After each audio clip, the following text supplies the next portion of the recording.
Ito ang Oragon Internet Television. Maaasahan sa balanced news in public affairs, education, music and information gamit ang makabagong teknolohiya sa pamamahayag. Maaasahan sa katotohanan, kaagapay ng mamamayan sa pagkikipag-ugnayan sa pamahalaan. Oragon Internet Television Broadcasting.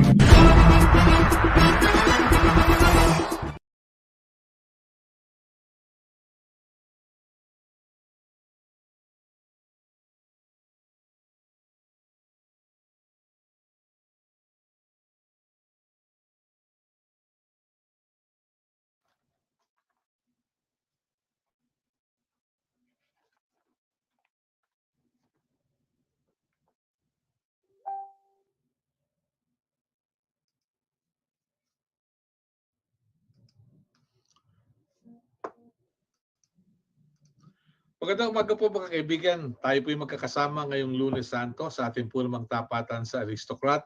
Pag-uusapan natin ang West Philippine Sea, ang South China Sea, at marami po mga kaakibat na issue na bumabalot dito sa lugar na ito na napakayaman sa natural resources, petrolyo at iba pa.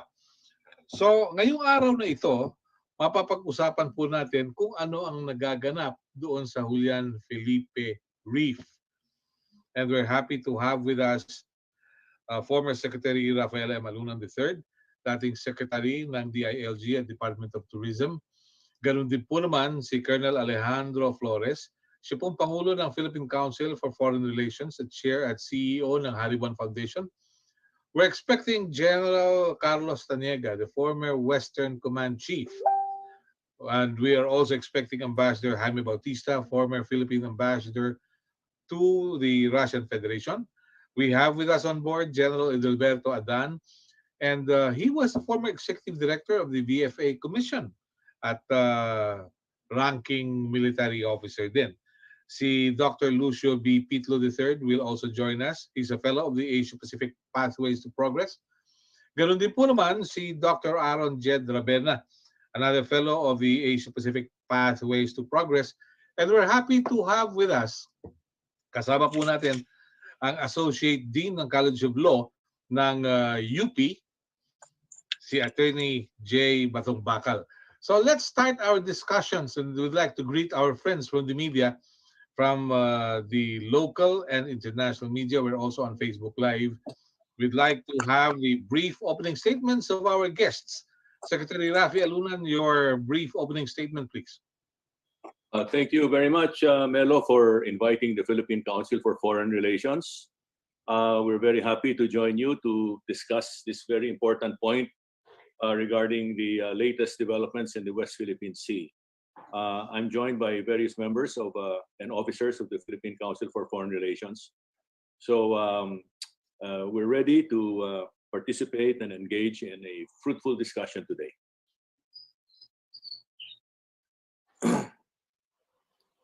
Kung may libro ko, may yung pad.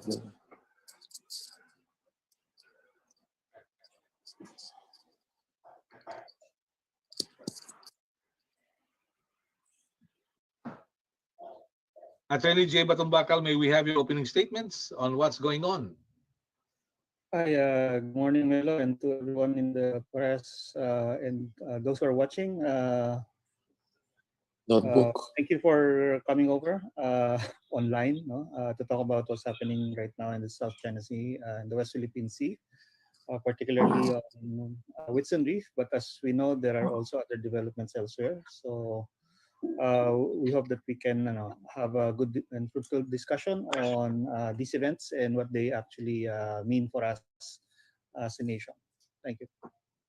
Thank you. Si Dr. Lucio Pitlo is also with us. Dr. Lucio Pitlo, good morning and welcome to the discussions. Your brief opening statements, please. Magandang umaga po, sir. Good morning po to all participants. I'm privileged to join this morning's conversation. Lucio na lang po. And of course, these developments are very important to us as a key stakeholder and key claimant in the West Philippine Sea, South China Sea. And it's important to get to the bottom of these developments and find out ways for us to push back if we have to. And on the long term, find ways to mitigate these kinds of incidents.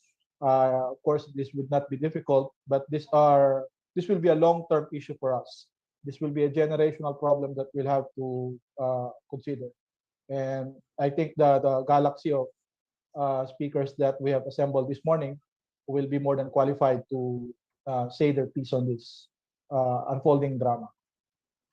Okay, so let's begin our discussions. You know, in 1988, and that was a long, long time ago, then Senator Letty Ramos Yahani, speaking before the kapisanan ng mga broadcaster ng Pilipinas in Legazpi City, said, yung Strait of Malacca ang nakikita niyang pagkakaguluhan dahilan sa proximity nito at yung kahalagahan nito sa international shipping.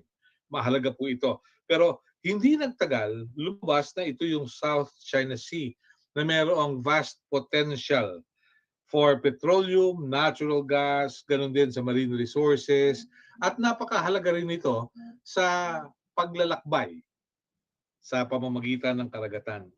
Nadama natin ang presensya ng China nang magpalakas sila ng kanilang hukbong dagat, pinalakas din ang kanilang hukbong himpapawid, at ginawang bahagi ng kanilang sandatahan lakas ang kanilang Coast Guard. Bahagi po ng South China Sea ang sinasabing pag-aari din ng Pilipinas, ng Vietnam, ng Brunei, Malaysia at ng Taiwan. Ang Indonesia ay nagparamdam na rin. Ano nga kaya? May patutunguhan kaya rito ang ASEAN? Magkakaroon ba ng unified stand considering na matagal nang hinihintay at pinahihinog yung Code of Conduct? So let's begin our discussions today. Okay. Siguro for perspective, si General Taniaga tayo nakita ko, nasa linya. General, kayo na po ba yan? Oo. Yeah, magandang umaga, General Taniaga. Kayo po yung dating... Good morning. Nice to see you. Ka ba si Mel? Opo tayo. Pero I'd like to ask you, for the benefit of our audience and the members of the panel, kayo ang Western Command Chief. Ano yung inyong nakita noon sa inyong nasasakupan? Nakita ko noon,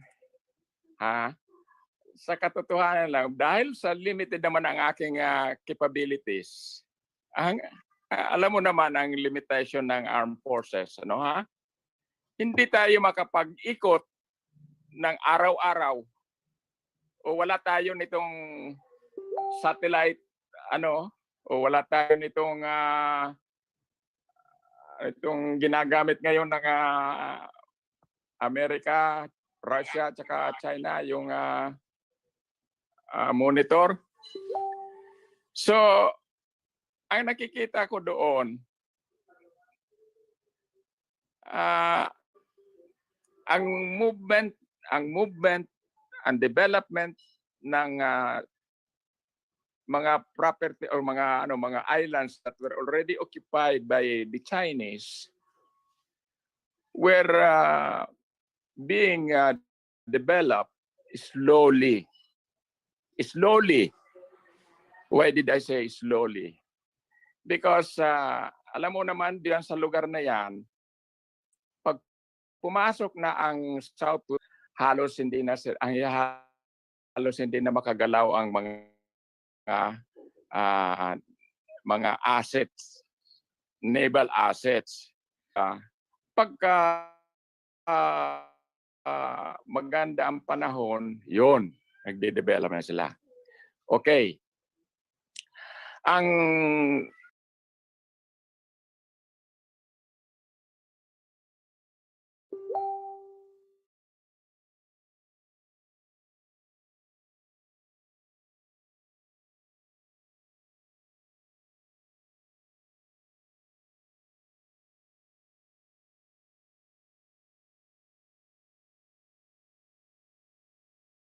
pag in 1995, no?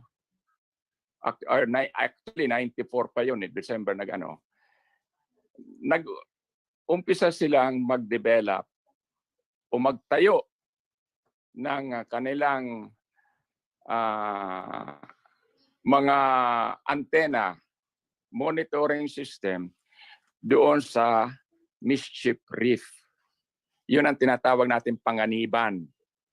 That is about 139 nautical miles west of Palawan. Way within our territorial limits, especially within our exclusive economic zone. Okay? Mhm. Na-discover ito dahil one rainy season, ang ating mga fishermen nagpunta doon because this is really their sanctuary. Pagka-inclement weather, pagka ang panahon doon masama, they go there to rest and at the same time refurbished. Nung nagpunta sila doon, they were surprised, nandun na ang Chinese, they called them research, pero they're manned by the Liberation Army, People's Liberation Army Navy. And so they were taken hostage for almost 1 week, for more than 1 week, I think, more than 1 week. Nung hinahanap na namin sila, doon na namin na-discover na nandun sila, katapos later on pinakawalan. That's the start of our major concern na tayo ng tinawag ang ambassador ng China sa DFA, pero ang sabi ng ambassador, wala silang kinalalaman. Later on, nung pinakita yung picture, nag-admit sila na, this is the work of low-ranking functionaries within the People's Liberation Army. And actually, they're there to help our fishermen to provide sanctuary during bad weather. Mhm. Yun ang Okay. kanilang sagot. Mhm. Oh. Okay. So that started it. That's how it started. But actually,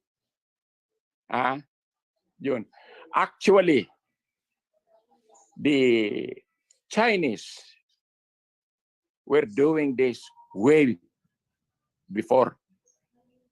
Mhm.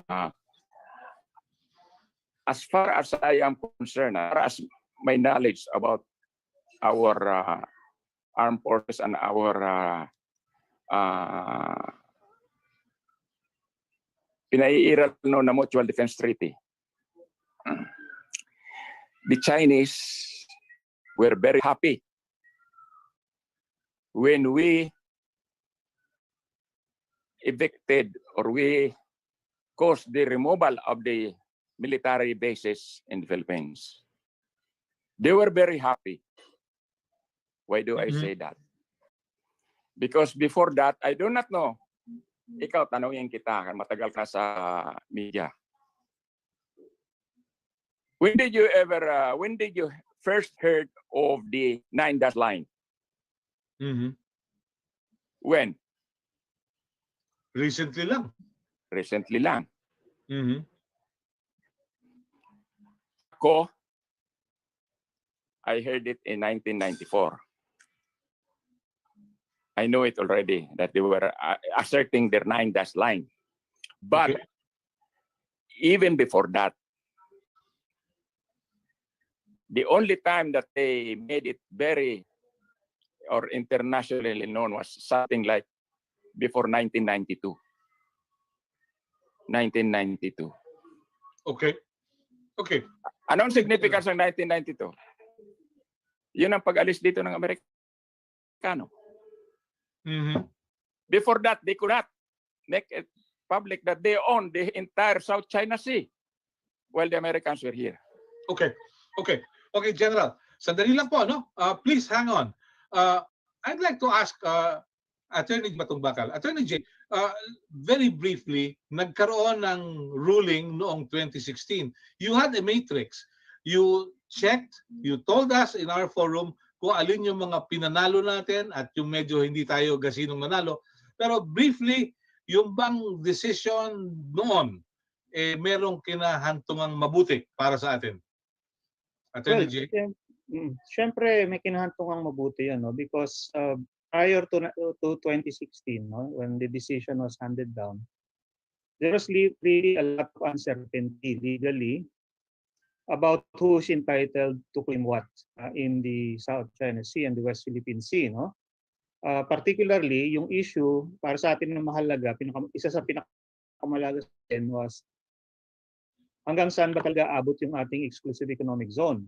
Kasi kung yung mga isla doon sa South China Sea na alam natin na kiniklaim nga ng iba-ibang bansa, no? Kung sila mayroon din silang sarili nilang exclusive economic zone, ang pagitan between them and us, no, yung potential boundary ika nga ay magiging malapit lang sa Pilipinas, no? Mahahati yung Recto Bank o Reed Bank at yung EEZ boundaries sa may mga exclusive economic zone itong mga isla na ito at mga bato-bato dyan sa West Philippine Sea. Sinabi ng tribunal na wala. Okay, so na yung mga isla na nandun, especially yung yung pinakamalaki, ito Aba, hindi pwedeng magkaroon ng exclusive economic zone at continental shelf, no? At most 12 nautical miles lang sila na territorial sea ang meron. And that means sa labas ng 12 nautical miles na yon ay exclusive economic zone o kaya high seas, no? Depende kung gaano siya kalayo. At nung sinabi ng tribunal na hindi sila entitled, that meant na we are entitled to a full 200 nautical mile exclusive economic zone projected from Palawan, Mindoro, and Luzon, no? And this covers more or less sabihin natin mga 2/3 of the area of the Spratly Island Group. So yung legitimately disputed na lang, ang talagang dapat na pinagtatalunan na lang ng Pilipinas at China at lahat ibang bansa, ay yung mga bato at yung 12 nautical mile territorial sea nila. Pero hindi na nila pagtatalunan yung sa labas nun dahil magiging klaro na yung pagpasok yan sa 200 nautical miles, tulad nga nitong Whitsun Reef, tulad ng Mischief Reef, Ayungin Shoal, lahat yan sa Pilipinas yan dahil nasa loob siya ng exclusive economic zone at continental shelf natin. Lahat ng resources, no, particular dyan yung mga natural resources, no. Hindi ito kagaya ng land territory na kahit ano pwede mong gawin, pero at least lahat ng mahalaga doon, meaning yung natural resources doon, ay sa Pilipinas talaga.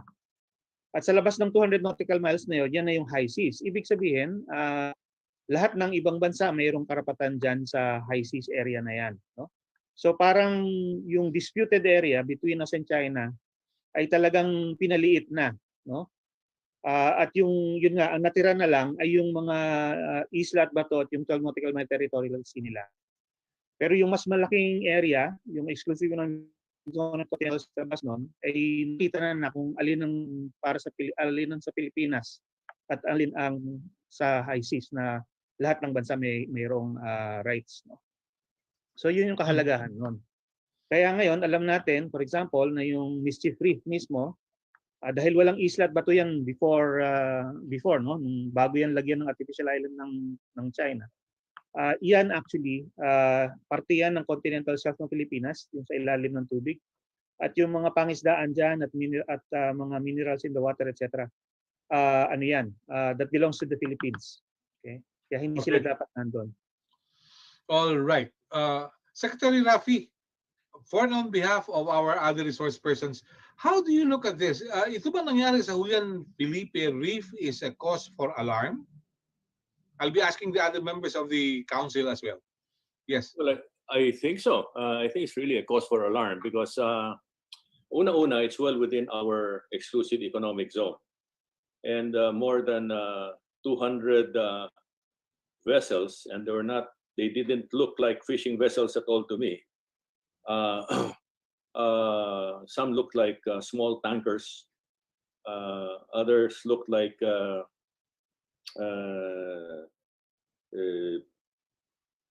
different kinds of vessels that weren't really equipped for fishing.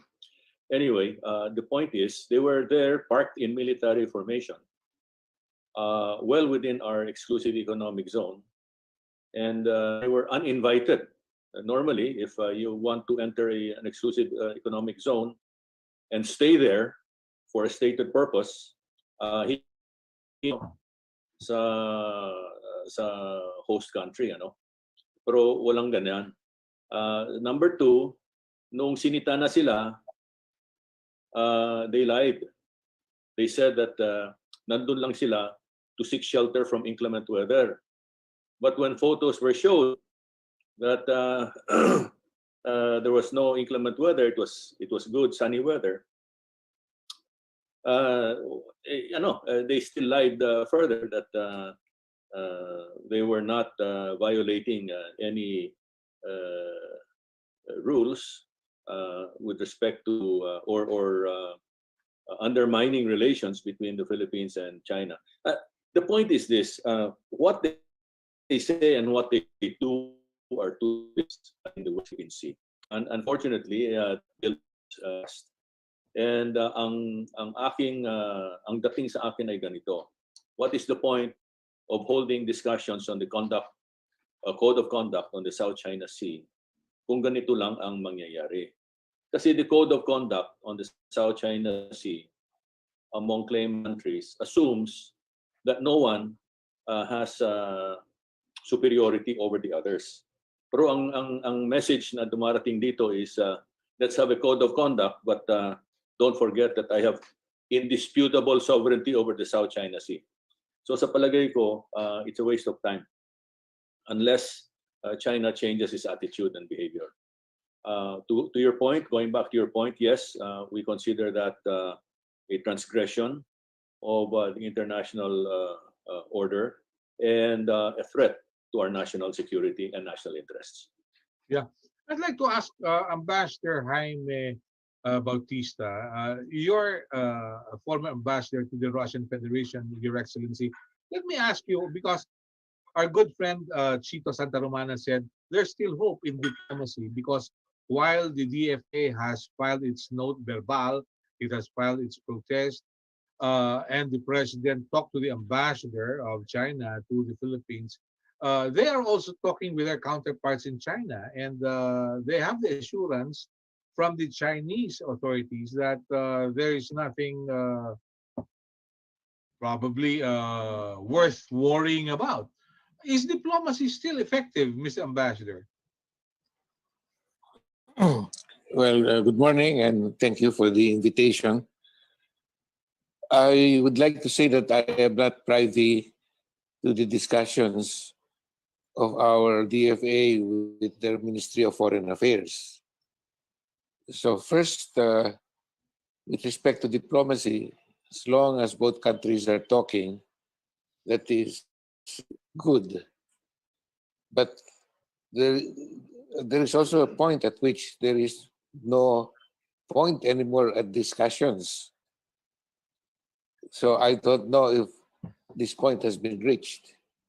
Mm-hmm. So as long as they talk, there's hope. Well, as long as they're still talking, it's still a good sign, particularly since I read in the newspapers that the president has summoned the Chinese ambassador. So I don't know what they will be talking about.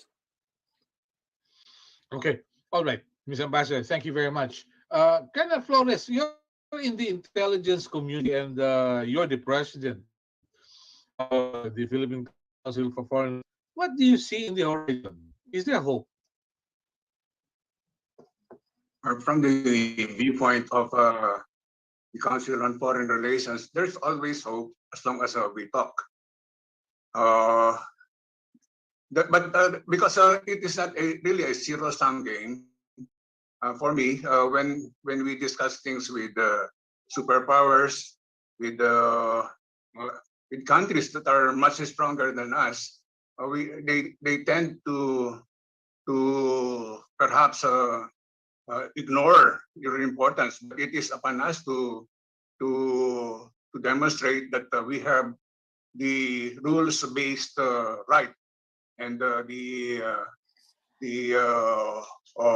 multilateral organizations behind us to suggest that they cannot ignore our rights, and therefore they should respond correctly.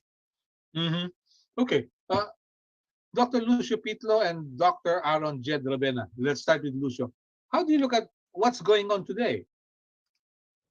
Okay. So let me just say a few points, Melo. So, una, yung Whitson Reef or yung Julian Felipe Reef, where we have this latest development going on, where we have this massing or swarming of over 200 Chinese fishing vessels on the reef, which is naturally, of course, has become a serious cause of concern and a serious irritant between bilateral relations. Uh, Whitsun Reef is part of the larger Union Banks or Pagkakaisa Banks. And in this area, in the Spratlys, we have our neighbors which maintains outposts. No? Vietnamese 4 yet to have a feature occupied there. I think the time for that is already water under the bridge. No? I think one, it's important for us to step up patrols. No, I think recently our armed forces had made statements in that regard because our nearest feature to this traditional fishing ground for our Filipino fishermen is quite far, and so we have to make sure that our patrols would reach the area so that we can provide the safety, safe working environment for our fishermen, and of course to monitor. I think it's important for us to avoid one, China or other country from building structures in Julian Filipe, and two, avoid any country from taking measures to exclude Filipino fishermen from fishing in the area. I think those are two immediate things that we have to bear in mind. We have to put resources to prevent that. So on the defense and security side, more step-up patrols from our Coast Guard and from our Navy and flybys from our Air Force has to be done. On the diplomatic front, again, we have to raise these issues as we had been raising. So we have established a bilateral consultation mechanism since 2016. They already met for 5 rounds, the last one of which was held in Beijing in October 2019. Last year, of course, we know it's very difficult to conduct high-level in-person diplomacy because of the pandemic. The hosts for the 6th round is Manila. And I think there's no stopping us from convening an emergency virtual summit if we feel there is a need. If we feel that there is no improvement in the situation in the West Philippine Sea, by all means. I think we have to intimate that to our Chinese counterparts and call for a meeting to, again, to raise this matter and manage this incident and prevent, the occurrence of this incident going forward. Okay. I'll end there for now. Thank you. Yeah, thank you. Dr. Ravena, your thoughts, please, before I go to General Adan. Yes, please. Okay. Firstly, good morning, Sir Melo, and to fellow members at the Philippine Council of Foreign Relations, Chairman Aluna and General Adan. So I think the situation in the West Philippine Sea basically shows us the kind of security environment that we have. And the situation there right now basically warrants us to look for appropriate and proportionate actions to take as to how we could possibly make our way out of this. And I think, Sir Melo, this issue shows that the maritime disputes continue to hound the overall bilateral relations between the Philippines and China. And right now, you would see this has an impact on our domestic, on our local politics, on our domestic setting, because many seem to doubt now the efforts being done by China, in particular their vaccine diplomacy. While they're doing this, there's something going on in the West Philippine Sea. So I think for us, Sir Melo, it is important to show our resolve in asserting our rights and interests, and also in negotiating with China. And we can draw lessons from what happened in Scarborough in 2012, and how countries like Vietnam were able to manage their stalemate with China. For example, in the Vanguard Bank standoff in 2019. In addition, there were also a standoff between China and Malaysia in November last year. But in both these precedents, I think both parties were able to find a way out. So we really have to show our resolve. And I would say also, Sir Melo po, no, that I would agree with Lucio that what's happening in Whitson Reef will put to the test really the effectivity of the bilateral consultation mechanism. And I think it's heartening to hear our members of the defense establishment say that they would deploy more vessels to the West Philippine Sea, basically to show the flag. And I think, sir, this is a step in the right direction. And yeah, so basically, I mean, overall, if this drags on, I think it's not just us that will feel the pressure, but even our ally, the United States, because the US po is known as a security guarantor in the region. Now, if they can't do anything about it, that would put their credibility on the line. So I think right now what we can see po is it's not just us that's being pressured, but also the US. So I think this will warrant like-minded countries in the region to take coordinated steps and measures. Okay, Jed, let me ask you. There's an Asian saying which goes, when buffaloes fight, it is the small grass that suffers. I think in the battle of buffaloes, the Americans and the Chinese, we are the grass. So what future do we have? Well, Sir Melo, I guess in this case, meron pong two levels of a conflict. One conflict po is between geopolitical basically in nature between the US and China. And meron din pong smaller level of conflict, and that is between us and China. For example, sir, yung nangyayari po sa Scarborough or yung sa Whitson Reef. This is mainly between us and the Chinese. So, for example, yung sa sa Reed Bank, this is also between us and the Chinese because it's about resources. Also, sir, there are certain there are certain cases where it's between the US and China, and certain situations where it's between us and China. So we really have to really examine properly the context and how we can deal with China po. And yeah, so kung tayo po ay kinakabahan or merong insecurities, so parang ganun po yung in a previous call of the Foreign Correspondents Association of the Philippines with Vice Admiral Joby Bacordo of the Philippine Navy, we asked him how he looks at the conditions in the South China Sea, and he said something like, "We will not fire the first shot because in talagang pupukpukin tayo ng ating kalaban, ng mga Chino." Kung pag-aaralan natin yung ating resources as against China, madalas sinasabi ni Pangulong Duterte, ala tayong laban dyan eh. So ano po ang tingin ninyo? Paki-unmute lang po, General Ed. Yes. Sandali lang po, nakamute pa rin. Yan. Yes. Okay. Well, it's well known that the capabilities of armed forces have limitations, and that's why we have entered into alliances and partnerships with friendly nations, with nations with the same values, democracy, freedom. And so part of our national security strategy, and it is documented, is that we will strengthen our alliances, even as we build up our capabilities to develop a credible minimum deterrence capability, as worded before.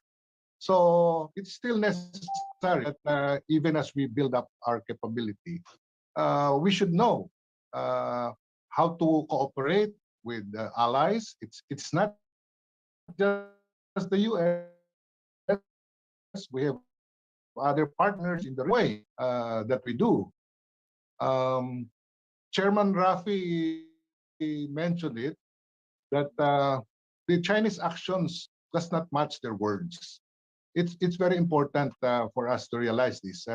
We were advised some time ago by a Vietnamese ambassador, you better watch what the Chinese are doing. Do not just believe what they're saying. We have fought them for 1,000 years. And so what we see, of their gray zone tactics. Behind these militia vessels are Coast Guard vessels, which are well armed.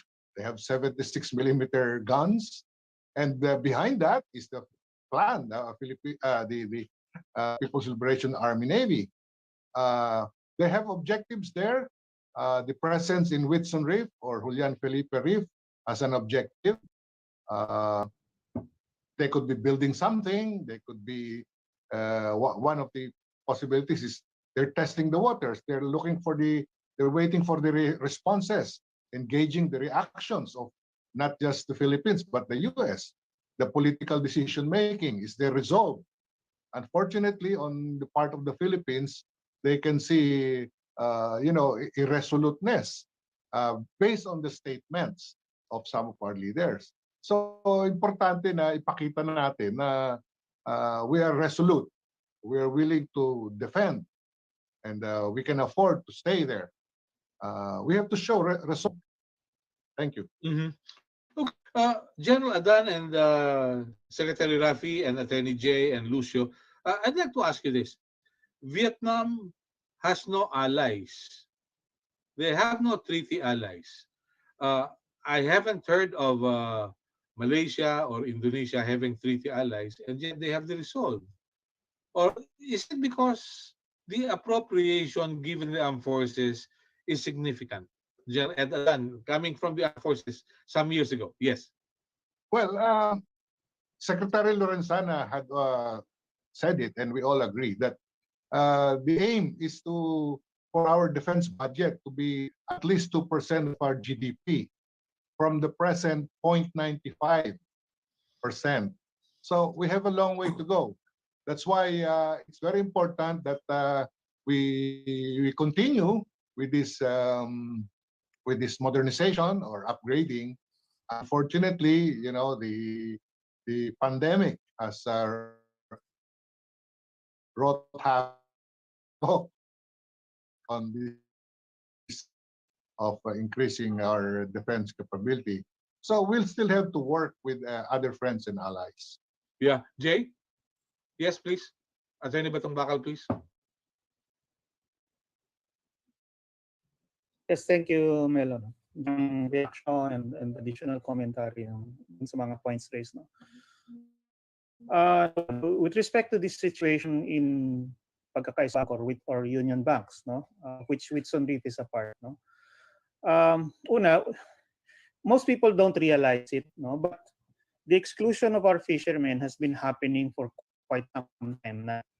In 2017, there was already a report in the news that Filipino fishermen were fired upon, warning 17 ito. The incident was downplayed. And in fact, the fishermen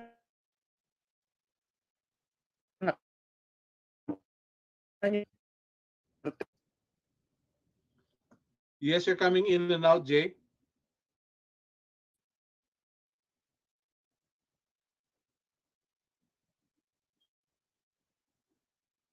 Yes.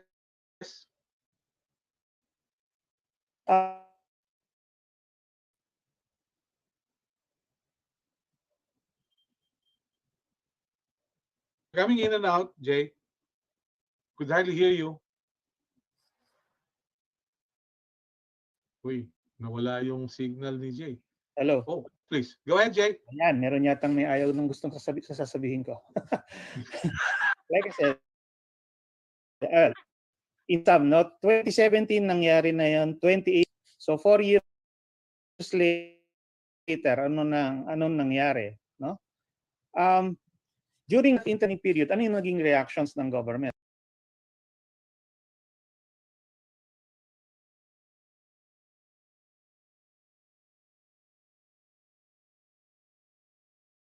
No? Number one, downplayed it. Second, may excuses pang binigay na pinagan silang vessels, no, right in the middle of your exclusive economic zone. Nung tinanong bakit sila nandoon, no, sabihin natin totoo yung sinabi. Sabi ng isda daw kasi nagsishelter lang sa pangisda, tulong sa pangingisda. So parang ina-admit pa na patuloy pa rin yung pangingisda, no? Tapos pagdating dun sa yung nasabi nga ni dahil maliit na bansa nga tayo, kahit anong gawin mo, kahit i-maximize 2% of GDP defense expenditures and equipment, no, hindi mo pa rin mamamatch yung laki ng forces na available sa China. They are 10 times larger than us, etc. So, logically, parang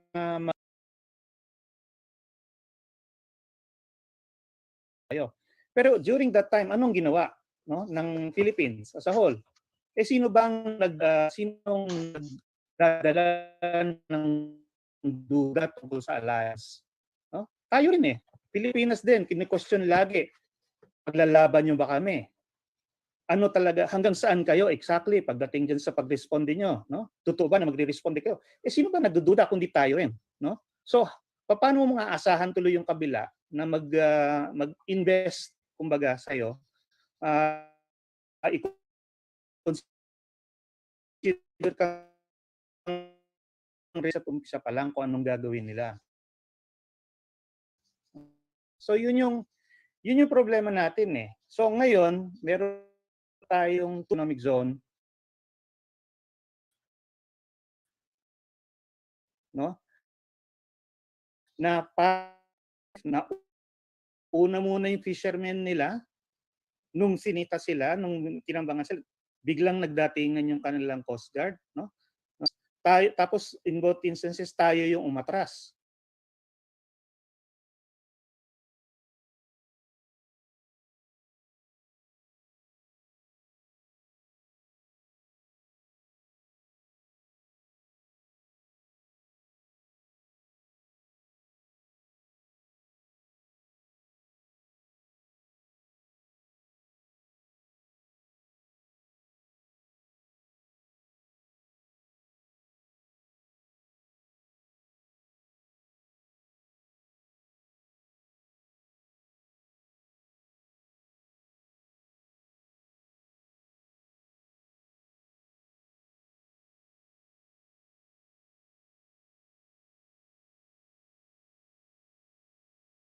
So mangyayari na naman ba ito sa Whitsun Reef?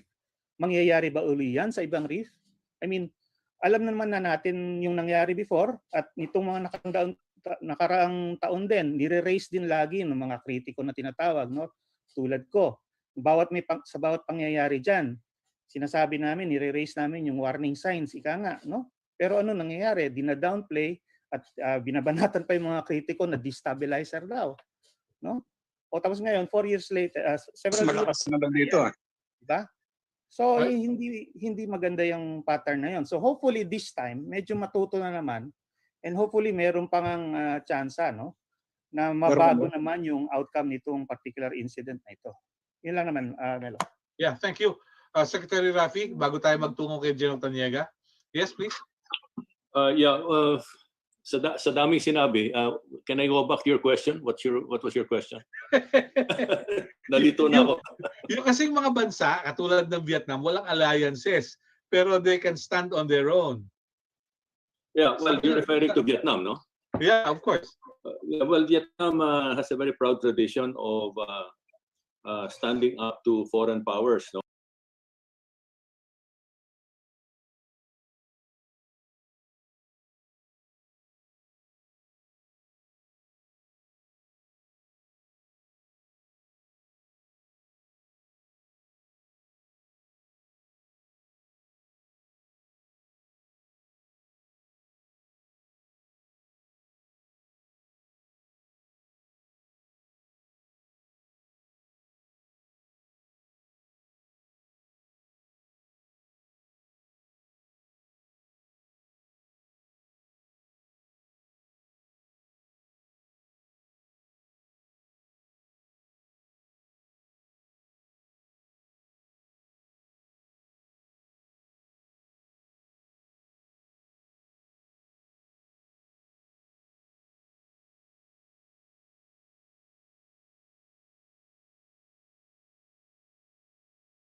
stay the course and assert our national interest and protect our national security, we have to think as one nation.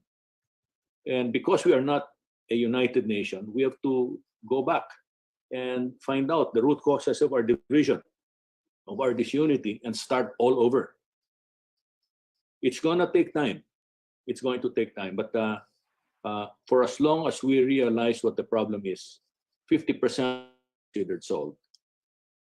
The rest has to do with a sustained effort beyond the term of a president to be able to right the wrongs and put us back on the right track.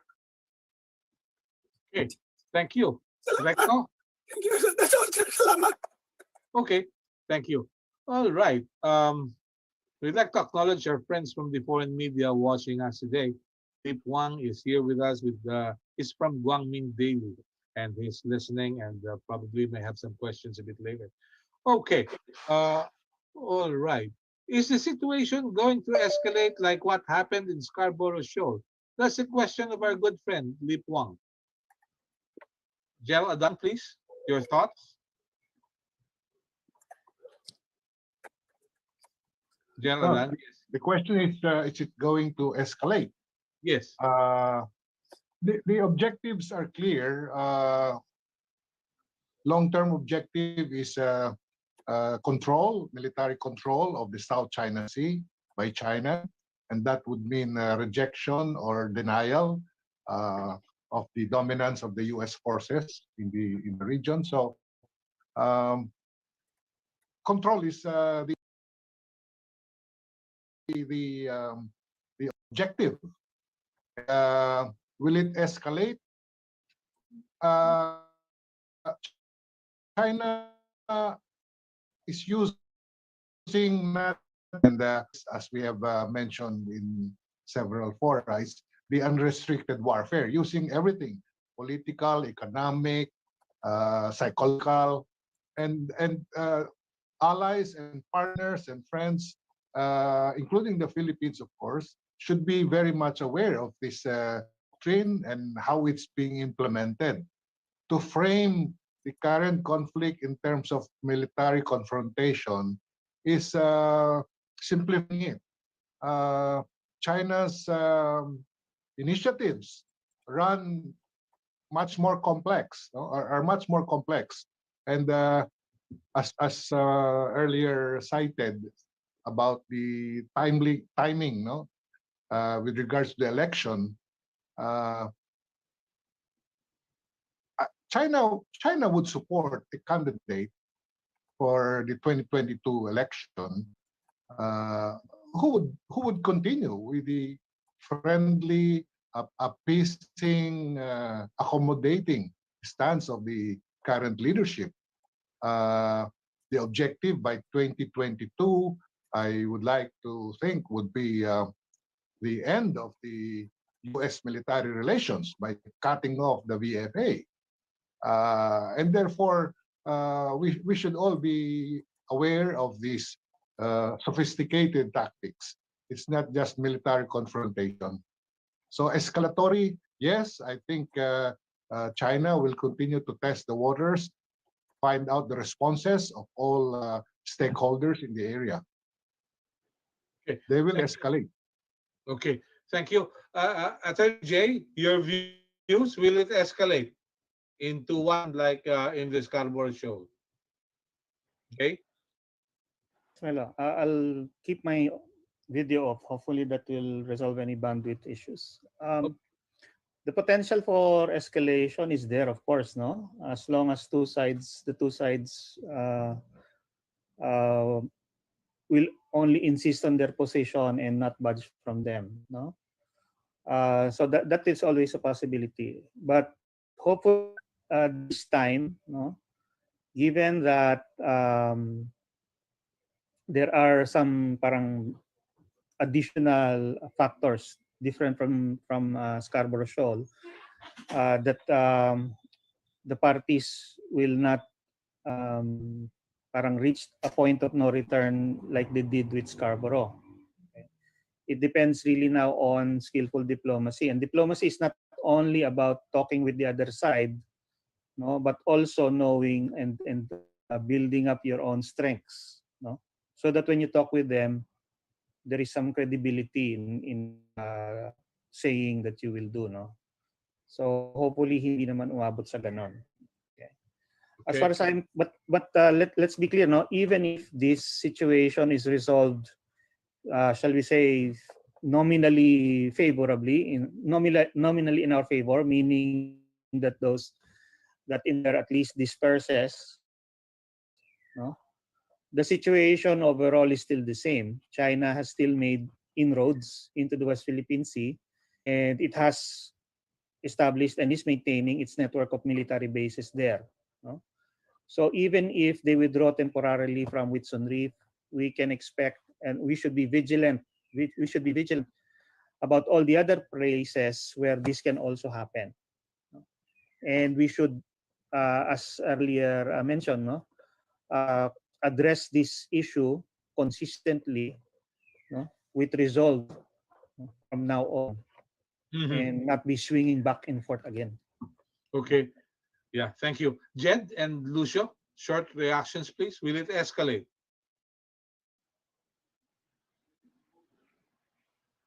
Lucio or Jed? Lucio can go first, sir. Yeah. Yeah, okay, go. Will it escalate?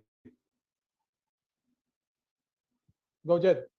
Okay. So on my end, no, I think if the goal is to the withdrawal of the Chinese ships, Chinese vessels in Whitsun Reef or Julian Philippine, I think it's within the realm of possibility. So this incident naman reminds us of what happened in 2019 and last year, you know, in Pagasa Island, where we also witnessed the massing of Chinese vessels in our largest occupied feature in the Kalayaan Islands. You to monitor, you know, as we are trying to upgrade, you know, our decades-old facilities in Pagasa.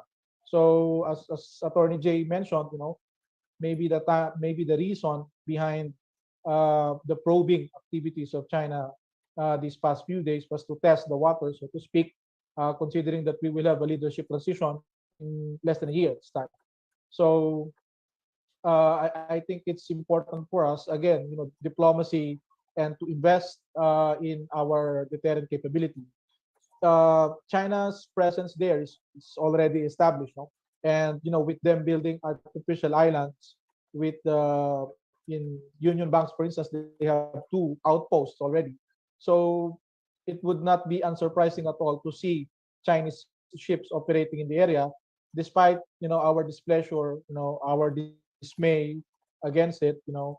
And so I think more than diplomacy, we also have to, you know, invest, you know, we have to put resources where our interests is, no, and that is to make sure, again, the price of sovereign rights and sovereignty is vigilance, no?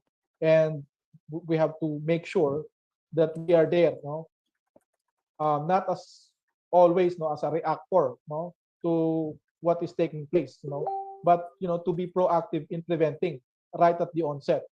Okay. And sustained patrols will be very important in that regard. Yeah, thank you. Jed, before I go to Colonel Flores, yes, please.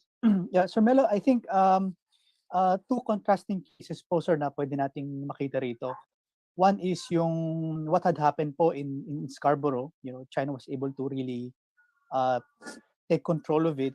And at the same time, sir, as I mentioned a while ago, meron din pong case in China and Vietnam na natapos po o nawala po yung standoff. Eventually, nag-cite po ng, you know, public reasoning yung China why they withdrew from the area. The same is true po in the case of Malaysia. So these are the 2 possible scenarios po, Sir Melo. So hopefully po ngayon, since mag-convene pa lang po yung bilateral consultation mechanism, we've already expressed our displeasure. So hopefully magkaroon po ng magandang resolution nito at hindi na po umabot dun sa kagaya ng Scarborough. And lastly, Sir Melo, I think yung pagpapakita po ng resolve, tama po yun, mag-file tayo ng protests. But it doesn't end there. Kasi kung yung man at the helm ay kunyari ka-counterin naman po yun, iba naman po yung tono ng kanyang statement. So kumbaga parang mawawala po yung consistency, ma-offset. So dapat po consistent lang tayo sa pag-object at sa pag-engage. Thank you po. Thank you. Thank you. Yes, Mr. President Alejandro Flores, please. Will it escalate? Teka po, naka-mute pa kayo? Paki-unmute lang po. Oops. Oops, one more. Go. This is in relation to China's intentions. While we are preparing or maybe organizing multilateral action or diplomacy against China, perhaps we should also try to draw or imagine what is the real intention of China. And a lot has been said about control, and I think that is really the end that China would like to have as far as South China Sea is concerned. There are 4 xias. Xias are groups of structures that China has developed or has seized so that they can have the control that it likes over the South China Sea. And there's a certain truism to the dictum, in the end China will win. The reason being they persevere. They really pour or at least schedule a lot of resources to eventually capture what is it that they like over a certain area. And so what we'd like to determine as a country should be up to how much resources are we supposed to be using to confront China in this, and up to are we supposed to fight till the end, or are we just are going to calculate hanggang saan tayo pwede makipag iskrimahan sa kanila. In other words, it's really a whole, as Chairman Luna has said, a whole of nation approach. But more than whole of nation approach, kailangan an understanding, a total understanding of the whole of the situation. And apparently, parang hindi natin masyadong na-capture yan. Thank you. Thank you. General Taniega, will it escalate? Like what I stated before, China has that ambition to fill up the power vacuum. That was the result of the US forces withdrawal in the Philippines. That was as early as the 90s. Now, they build up, or the People's Liberation Army justified or used as a justification for the modernization of their navy and their army on this expansion in the South China Sea. It has not moved to any other direction. And so we can only expect that they will pursue this until they will be able, if not to equal or surpass the military might of the United States. Several speakers have been monitoring, mentioned about the development of China, their attendance to conferences showing how the Chinese develop their resources, their technology, and what have you. These are all in preparations. So speaking of what is going on now in South China Sea, we cannot expect that China will abandon whatever they have intended for the use of that reef. For all you know, as I said, they have already started building up, and that's why there are so many ships there, allegedly fishing boats. But for all you know, they are carrying the materials that will be needed to develop again that island. They're not going to give that up anymore. Just like what happened in Scarborough Show in this and Mischief Reef. They're not going to give that up. Okay. All right. That is my Yeah. that is my honest understanding Yeah. based on history. Okay. I have stated this in 1995 when I was talking to Rigoberto Tiglao, when I briefed him about what is the development in South China Sea. And I told him the security concern. So he published it in a Far Eastern Economic Review that this really has a far-reaching national security implication. And what happened? That's how many years? 30 years? And it will keep on going. As a matter of fact, it will even progress where you cannot, China will not look back anymore. They do not want to be considered as a sleeping lion in this region. They will assert, they will continue to assert the power that they have now. And it will continue on improving and growing. Now, right. I was just listening to the commentaries of the other speakers. And I don't know if it ever occurred to you or to some of them that as a strategy or even as a background there, we should start assessing what each administration has done regarding this problem in the South China Sea. Starting with the Ramos administration, Estrada, Arroyo, Pinoy, and ngayon si Duterte. Ano ba ang mga aksyon na gawa nila?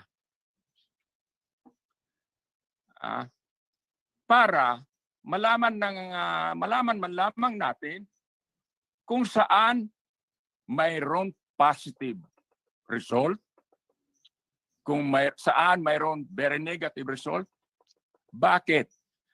Para maituloy natin yung positive result.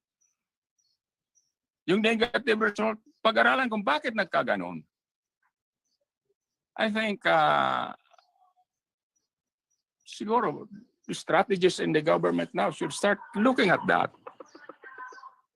I don't know for you or if this forum will be able to deliver that message. Yeah. Okay. Yeah, thank you. Secretary Rafi, your thoughts, please, before we wind up.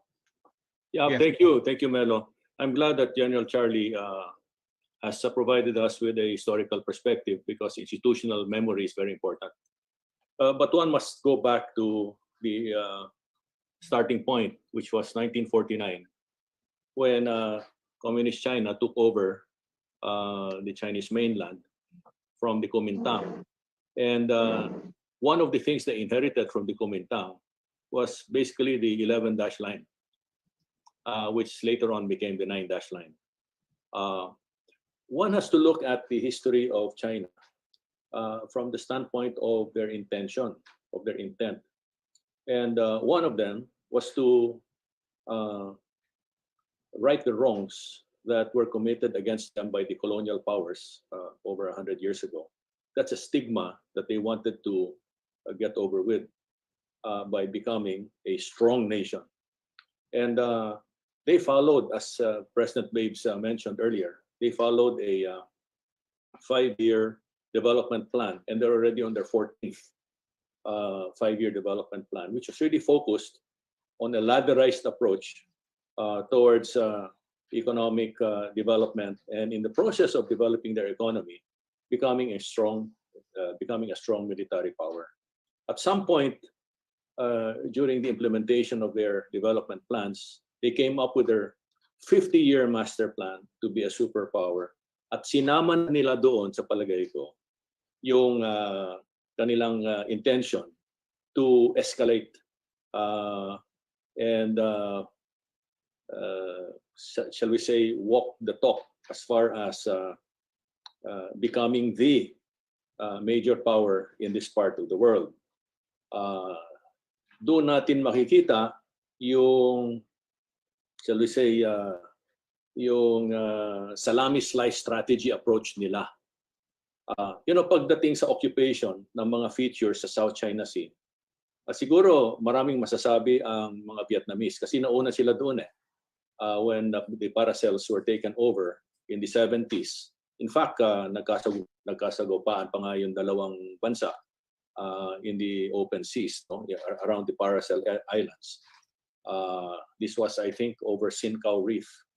At maraming mga Vietnamese na pinatay nila doon. So the use of force is not new as far as China is concerned. To assert their sovereign claims, they will use force if necessary. Ang problema, yung kanilang assertion, yung claim nila over the South China Sea and saying that they have indisputable sovereignty was thrown out of the window and trashed by the arbitral tribunal in 2016.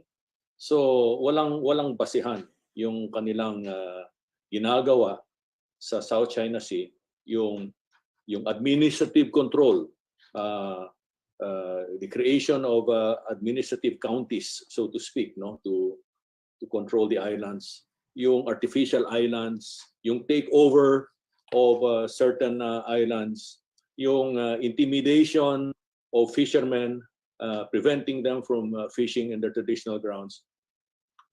All of these are part of what they are calling bringing the people's war to the maritime domain. Okay? At doon tayo yata natatalo kasi doon sa people's war, nangunguna doon yung maritime militia nila. And we've seen the maritime militia used all these years. Walang katapusan yan. Mauuna yan, tapos supported by their Coast Guard, which before they used to call them the law enforcement maritime agencies, and then backed by their Navy. Today, those forces have grown in number. In my latest readings, the maritime militia has over 200,000 boats and ships and about 8 to 10 million people.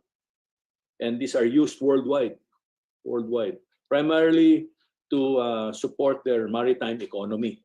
But ang secondary purpose there is to occupy territory and prevent others from encroaching to the areas that they've blocked off for themselves. And then their Coast Guard and their Navy have grown tremendously in terms of number of ships and tonnage. So much so that their maritime force today is so formidable that it will require a multilateral approach to push them back. Now, to the question, will it escalate? Yes, it has been escalating. It will continue to escalate because the core interest of China is to control the South China Sea. Pag sinabing indisputable sovereignty, sa core interest yan. And if it's a core interest, they will go to war over it. In the case of the Western powers, their core interest is open and free seas. So nandoon ang freedom of navigation. And they're also prepared to go to war because it's a core interest. And both interests are hindi magatugma, and therefore, at some point, there will be a clash. And for as long as China pursues its people's war in the maritime domain, you can expect activities to escalate. Within our own area, nakita natin, sa 1995, Mischief Reef. Sa 2012, it was Scarborough, no? And then yung mga ginagawa nila sa Ayungin, circling the Sierra Madre, preventing resupply, preventing our fishermen from fishing, ramming our boats. All of these are part of the efforts to take control, and these are escalations. These contribute to an escalating atmosphere in the South China Sea, and particularly in our EEZ. Kaya nangangamba ako na for as long if China does not restrain itself, okay, because silang initiator. If they don't restrain themselves, they will continue to invite pushback, and we're afraid that President Bayes mentioned, if this breaks out into a shooting war, there will be no winners, only losers, and it could become an extinction level event. Okay. Yeah, thank you, Secretary. Lucio, your thoughts before we wind up? Paki-unmute lang. Well, yung power asymmetry, it's something that we have to recognize. Even if we increase our defense expenditure, our budget, by up to 2% of our GDP, the parity, the disparity between us and China, not only us naman, other claimants also, relative to China, would still be immense. That said, I would go back to my points earlier. Cohesion, resolve, and continuity is important. If we have to engage Chinese vessels, whether they're part of fishing militia or not, standoff, by all means, let us hold our ground, as our other neighbors have shown. Vietnam in 2014, and in 2019 in the Vanguard Bank, Malaysia last year in waters part of Malaysia's EEZ. They had engaged China on standoff, and eventually the Chinese ships withdrew. Again, this is despite of these countries, our close ASEAN neighbors and partners, not having formal treaty alliances with other countries. Of course, it's important for us, this increasing support, diplomatic and political support that we have been gaining from countries far and wide, supporting our position in the West Philippine Sea, expressing serious concern about developments, including the massing of Chinese vessels in Hulian and Pilipiri, and also in support of the 2016 arbitral award. So these are all welcome developments that we have, as Attorney Jay correctly mentioned, we have to use to our advantage, as leverage, strengthening our hands in any effort to deal with China on the diplomatic table. So I think these are all developments that we have to watch, modest as they may be. Our advantages, we have to make full play of them, as we could deal and negotiate with our big northern neighbor. Okay. Well, on that note, I'd like to say thank you to everyone who took time out to be with us. The good ambassador will have something to say. Ambassador Jimmy? Yes? Yes.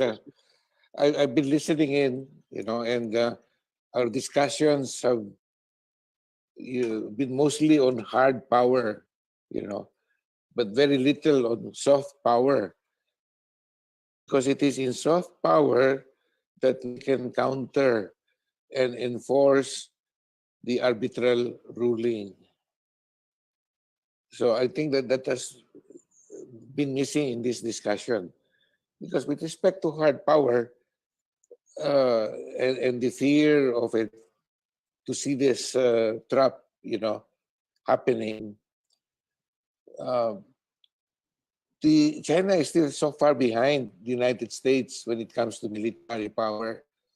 Its expenditure is less than, they don't spend even 2%, like some of the other European powers who are being encouraged by the United States to spend more.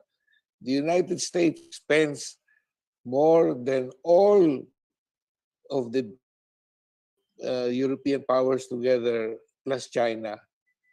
And in terms of nuclear power, how much? So I think, we should focus now on soft power.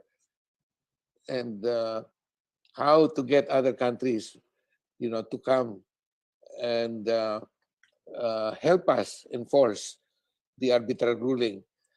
We should also not forget, that with respect to the arbitral ruling, the obligations of China are negative obligations, except for mischief relief, handing back to us mischief relief.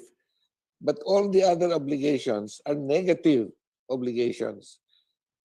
So the Philippines can enforce this unless China defiantly and positively violates the arbitral ruling. So I think from the next discussion should be really on soft power. Thank you. Thank you. I'd like to invite our friends because next Wednesday, yung pong Miyerkules Santo, we will talk about something fishy. Ano yon? Gaano karaming isda meron sa South China Sea? At anong impact ng artificial islands? Pwede bang magkaroon ng partnership for research? Ano ba, meron bang pag-asa doon sa joint development ng petroleum resources or whatever? Yan po sa darating na Miyerkules. So I'll be expecting some of you to sit with us again and let's talk about this lengthily because, kahit anong sabihin natin, magtalo tayo sa larangan ng diplomasya, pero kung kumakalam ang ating sikmura, meron tayong state of calamity. Kumakalam yung sikmura, wala tayong patutunguhan. So I'd like to say thank you to Secretary Rafi Alunan, to Colonel Alejandro Flores, to General Charlie Taniega, Ambassador Jimmy Bautista, General Gilberto Adan, Dr. Lucio Pitlo, Dr. Aaron Jed Ravena, and Attorney Batong Bakal. It's nice to have you with us. We just don't have the time to talk about the smallest details. But anyway, this is just the first step. And I hope, rather than add to the confusion, we can add to the enlightenment. No? Sa ng ating mga kababayan na talagang para maunawaan kung ano ang mga isyong contribution. Thank you very much. God bless us all. And join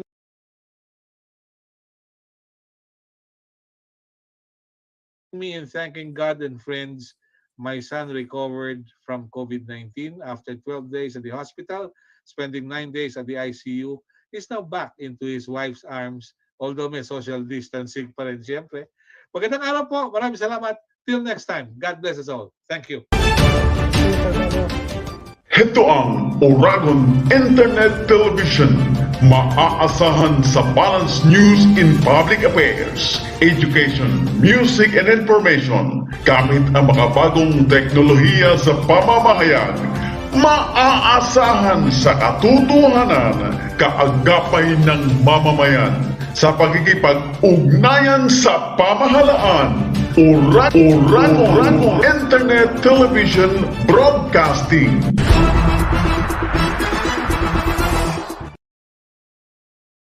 Ladies and gentlemen, we now conclude another day of broadcasting activities. You have been watching to this virtual broadcast station, Oragon Internet Television Broadcasting, a commercial non-stop virtual broadcast station through Facebook and YouTube. Registered with business name number 1909782 by the Department of Trade and Industry and authorizing to operate until July 2, 2025. Oragon Internet Television Broadcasting is now signing off.